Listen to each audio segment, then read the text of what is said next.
5 سنين وقصيدي ما رثى جابر. 5 سنين وقصيدي ما رثى جابر. أحس ما في حروفي للرثى معنى، لأني لو بجتهد بالشعر واثابر بجف نبعه ولا جفت مدامعنا.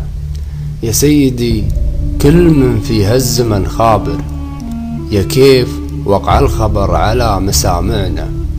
يا سيدي منت في قلب الوطن عابر، للحين وانت بتراب القبر جامعنا، وللحين حاضر معانا مجدك الغابر، وللحين نقدر نحقق به مطامعنا، وللحين نصمد في وجه الوقت ونكابر. العزم معنا ووقفات الوفا معنا، لو ما انقطع للردايا والفتن دابر، ولو منت لا حولنا ولنت سامعنا. 5 سنين وخواطرنا بلا جابر، معذور لو قلت ما جفت مدامعنا، معذور لو قلت ما جفت مدامعنا.